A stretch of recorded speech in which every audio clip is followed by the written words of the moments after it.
Let me tell you something nobody else will say out loud. The day they realize they can't stop thinking about you, that's the day the walls they built come crumbling down. Not because you changed, not because you begged, but because you walked away with your soul intact. See the avoidant? They thrive in distance. They're addicted to control. They dance with detachment like it's a religion. And for a while, that silence, that distance, it looked like power. It looked like they won. But here's what they didn't see coming. They thought distance gave them power, that pulling away, going silent, withdrawing into their shell made them the one in control. Like the one who talks less, texts less, cares less, somehow wins. But let's be brutally honest right now. That's not power. That's fear dressed up in ego. That's control rooted in the inability to face intimacy. That's a survival response they've confused with strength. Avoidants love to act like detachment makes them the alpha in the emotional equation. But what it really does, it reveals their deepest insecurity. Connection terrifies them more than isolation does. And you were the opposite of that. You stayed open, you stayed soft, you stayed vulnerable, not because you were weak, but because you were strong enough to stand in truth even when someone else was pulling away. You didn't need to run. You didn't need to manipulate. You didn't need to game it out. You were just real. And let me tell you something. Nothing is more threatening to someone stuck in avoidance than someone who's emotionally free. That level of transparency, that level of honesty, it exposes them. You think you were being too much? No, you were being too true. And that truth, it scared the living hell out of them. Because listen, avoidants aren't avoiding you. They're avoiding what you trigger inside them. You bring emotions to the surface they buried for years. You make them feel things they thought they had safely locked away behind sarcasm, jokes, busyness, or I'm just not ready. But the second you show up and offer a love that doesn't demand, doesn't smother, doesn't control, just sees them, they start to crack. And instead of stepping into the opportunity to evolve, they run. They run straight into the arms of detachment because detachment feels safer than exposure. But here's the kicker. They don't realize until it's too late that the very thing they ran from is the thing they can't stop thinking about. You see, real power is not in who withdraws. Real power is in who remains rooted. You remained rooted in love even when they were rooted in fear. You held your center. And when they pulled back, thinking they were now in control, what they didn't know was this. You were never playing that game in the first place. You weren't trying to win. You were trying to connect. You weren't trying to dominate. You were trying to love. And that's what makes this dynamic flip on its head. Because at some point, the one who distanced themselves so confidently starts to feel the echo of your presence in their silence. They realize they didn't actually pull away from you. They pushed away from the only person who ever saw them and stayed. They thought you were weak because you didn't retaliate, because you didn't clap back, because you didn't try to hurt them like they hurt you. But that's because they don't understand what true emotional mastery looks like. See, when you operate from peace, you don't need chaos. When you operate from wholeness, you don't need revenge. You don't chase, not because you're cold, but because you're clear. You're not avoiding, you're just aligned. And that's magnetic, that's unforgettable. That's the kind of energy that can't be mimicked, duplicated, or faked. Let's really sit with this. They thought they were being powerful by pulling away. But real power doesn't run from depth. Real power leans in. Real power says, I'm scared, but I'm still here. Real power is choosing to face the parts of yourself you'd rather ignore, and that's what they couldn't do. But you did. You faced it. You held it. You loved through it.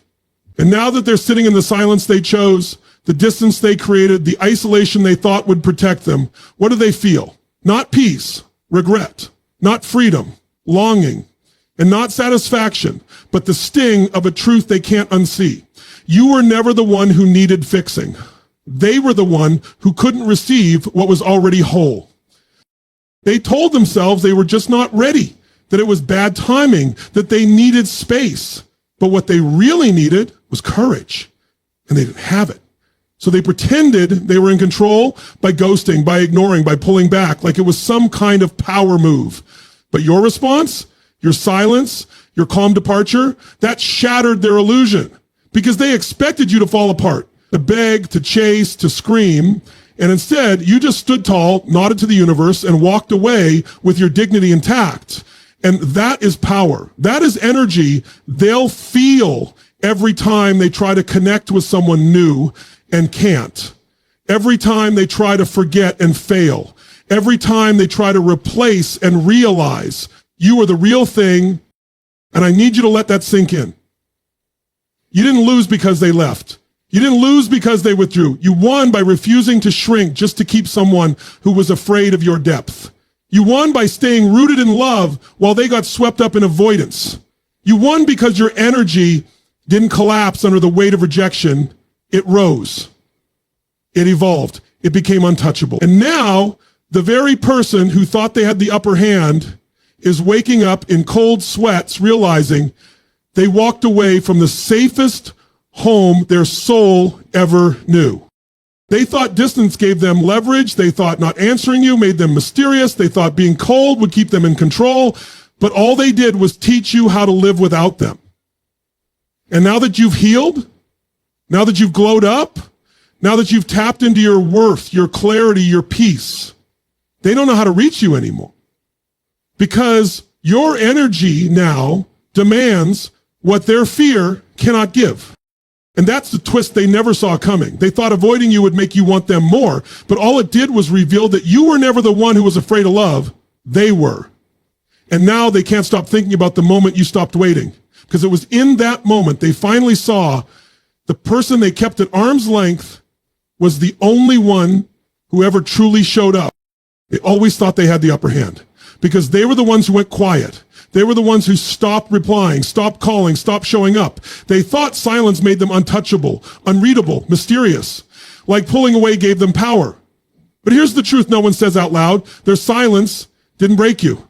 It built you. Because while they were busy trying to use distance like a weapon, they never realized who they were dealing with. They didn't know your silence wasn't submission. It was strategy. It was survival. It was the beginning of your rise. When someone stops speaking to you, it creates a void. And they expect that void to swallow you. They expect you to lose your mind. They expect the silence to echo so loud that you come crawling back, begging for crumbs, desperate for a response. That's how they think they win, through withdrawal. But what they never calculate for is the moment you don't chase, the moment you stop checking your phone, the moment you stop waiting for an apology that's never coming. The moment you sit in that silence, breathe into it, and realize you don't need closure when your peace is louder. They thought going cold on you would destroy you, that you'd unravel, that you'd break down in confusion, blaming yourself, wondering what you did wrong. And maybe for a moment you did. Maybe you questioned, maybe you cried, maybe you overanalyzed every message, every interaction, every shift in energy.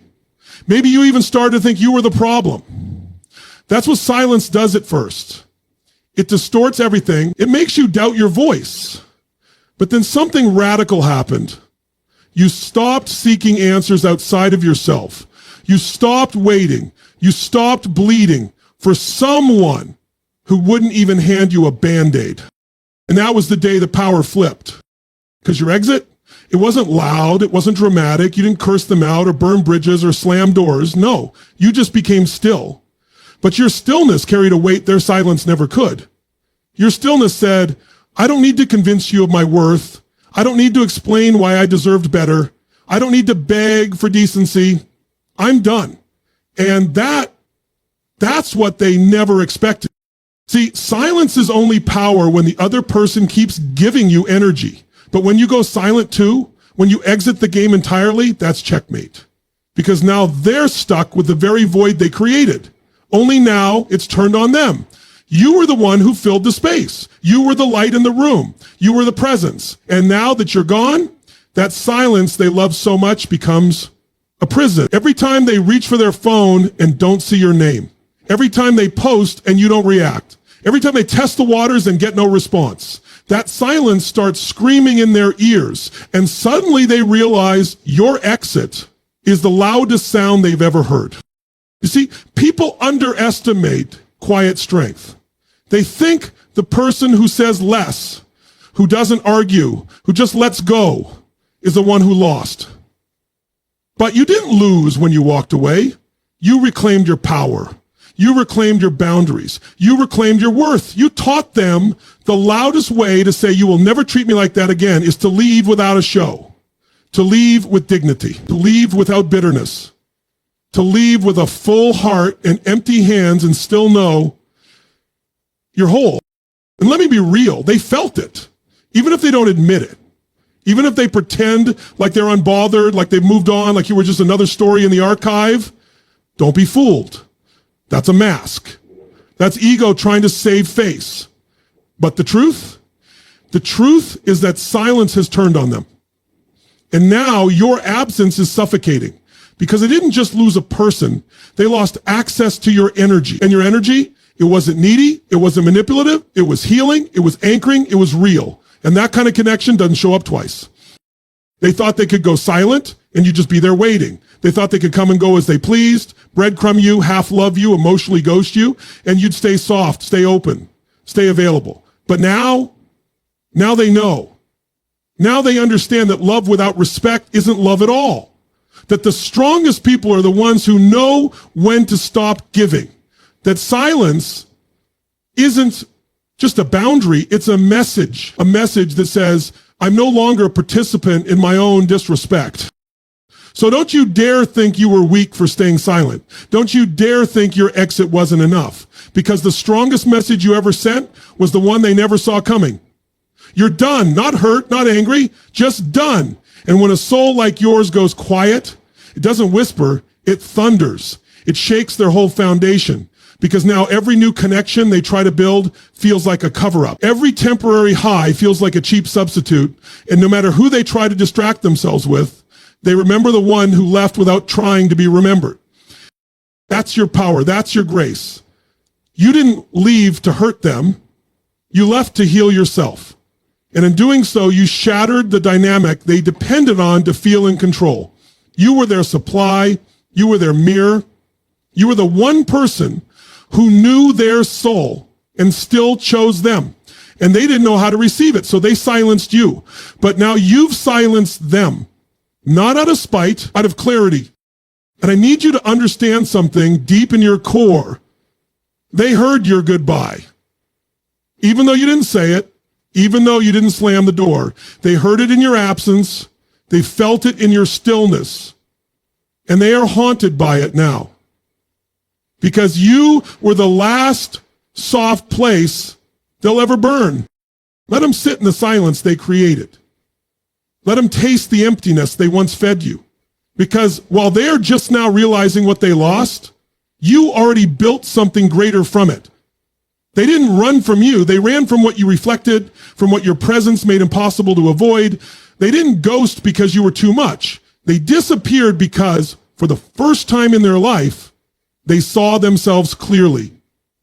And it terrified them. You didn't expose them on purpose. You didn't call them out. You didn't shame them. All you did was love them without armor. You stood in front of them with your heart wide open, your soul unguarded, your intentions pure. And that kind of love, that kind of raw, unfiltered emotional availability, it's not gentle to someone who's still hiding from their own shadow. It's violently confronting. You are a mirror. Not the kind that flatters or distorts, the kind that reflects truth. The kind that shows someone not just how you see them, but how they really are, underneath the performance, underneath the ego, underneath the fake composure. You didn't even have to say anything. Just being with you made them feel seen in ways that years of therapy couldn't touch. And that level of visibility, that's what cracked them open. That's what scared them more than closeness, more than intimacy, more than love itself, because closeness with you required authenticity. And authenticity demands you take off the mask. But they weren't ready for that. They never were. You didn't just love who they pretended to be. You saw the part of them they buried under detachment, sarcasm, busyness, sex, distractions, trauma. You saw the part they don't let anyone near. You looked into their chaos, and instead of running, you leaned in. And that ruined their coping mechanism. Because the truth is, most avoidants walk around wearing a costume they're not even conscious of. They've been wearing it for so long, they think it's skin. And then you came along. And suddenly, the mask didn't work anymore. The walls didn't hold. You saw past the avoidance. You felt the avoidance. You named the avoidance without even needing to say a word. And when someone feels that level of exposure, they either rise into it or they retreat. You already know what they chose. They weren't used to being loved like that. They were used to conditions. They were used to roles. They were used to being admired from a distance where they could still control the narrative. But you got too close. You didn't fall in love with the image. You saw the whole damn soul. And that's exactly what triggered the emergency exit in them. Because love, like yours, requires transformation. It doesn't leave people the same. It demands expansion, vulnerability, growth. And they weren't ready to be reborn. So instead of embracing the mirror, they smashed it. They shattered the reflection before it could show them who they really were. And maybe they tried to twist it. Maybe they projected, maybe they said you were the problem, that you were too intense, too emotional, too demanding, too deep. But that was just a defense mechanism because it was easier to demonize you than to face themselves. It was easier to make you the villain than to admit they couldn't handle being truly seen. And let me tell you this. Don't you dare internalize their reaction as a reflection of your worth. Their inability to stand in your light is not proof that your light is too bright. It's proof they've been hiding in the dark too long. You didn't hurt them by loving them. You hurt them by showing them what love actually feels like. And once someone tastes real love, everything fake becomes unbearable. But instead of rising to meet that standard, they ran back to their distractions, their coldness, their I'm just not ready. Because being ready isn't about timing, it's about willingness. And they weren't willing to evolve. They weren't willing to do the inner excavation required to stay in your orbit. Because being with you isn't about comfort, it's about truth. And truth, that's heavy when you've spent your whole life avoiding it.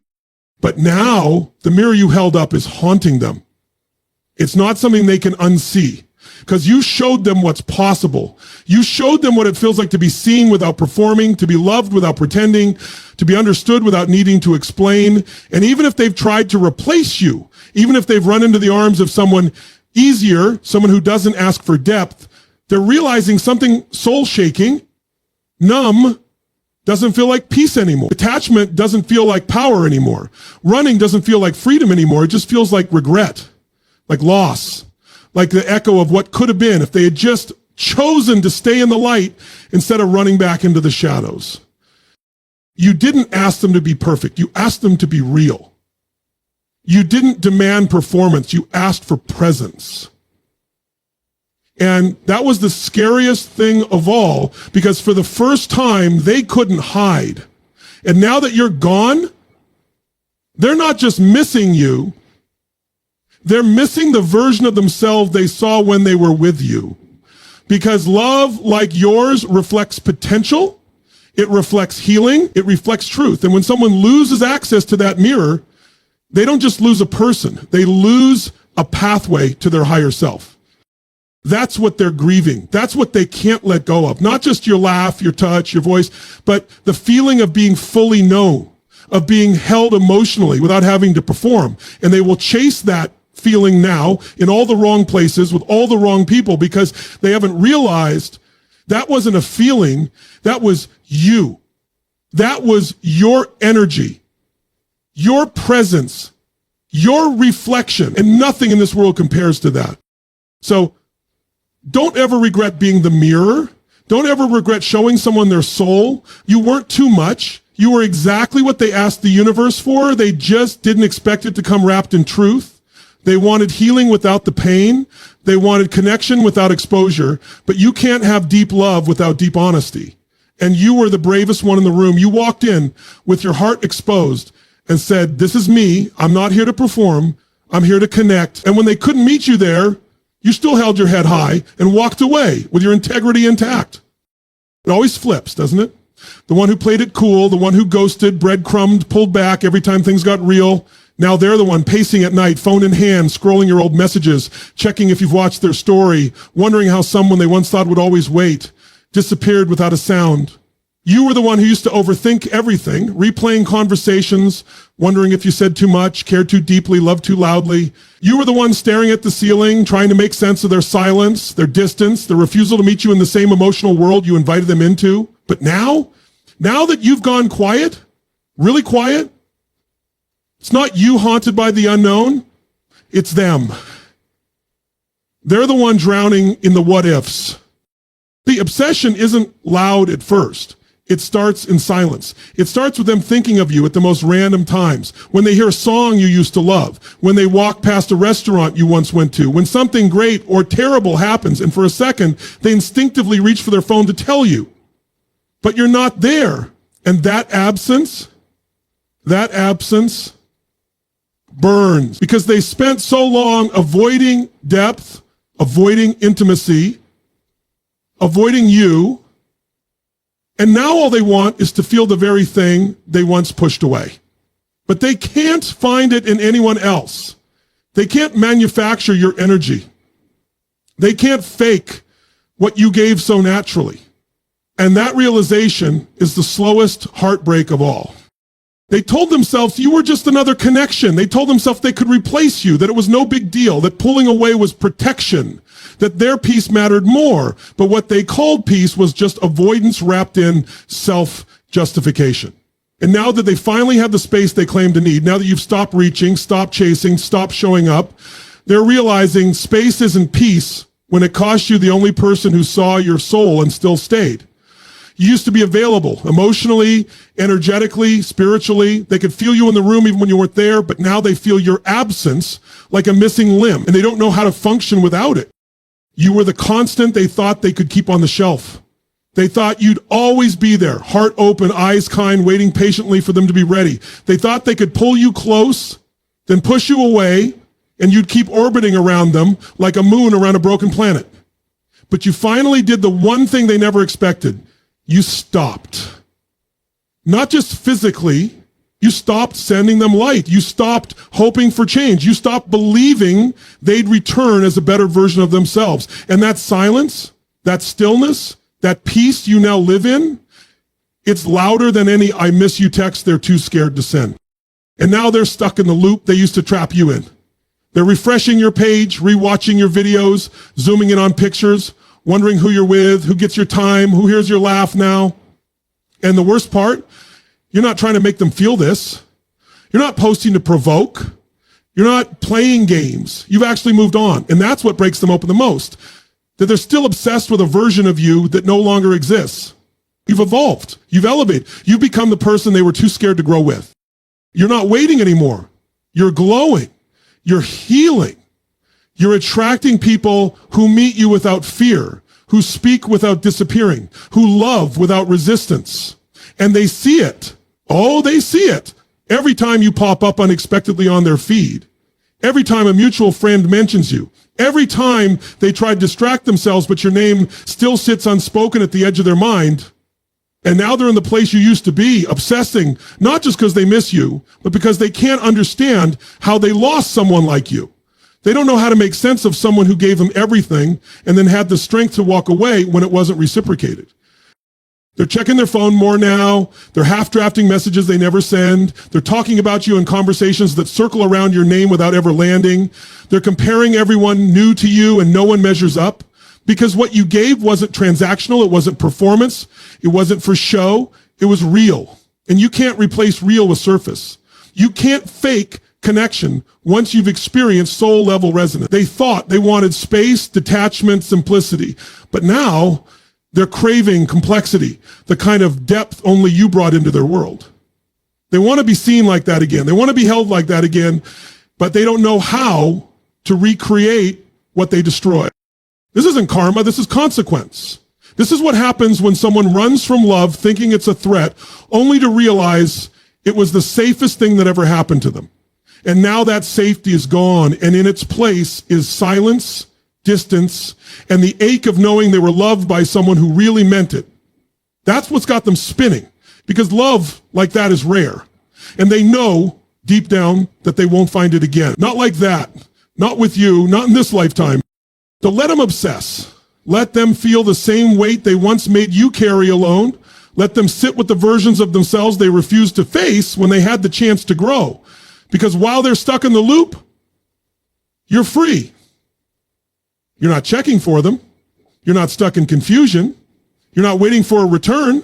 You've closed the chapter and burned the cover. And in doing so, you became the one thing they never imagined you'd become, the one they can't stop thinking about, the one they can't stop watching from afar, the one they can't reach anymore, not because you're gone, but because you've finally outgrown what they refuse to rise into.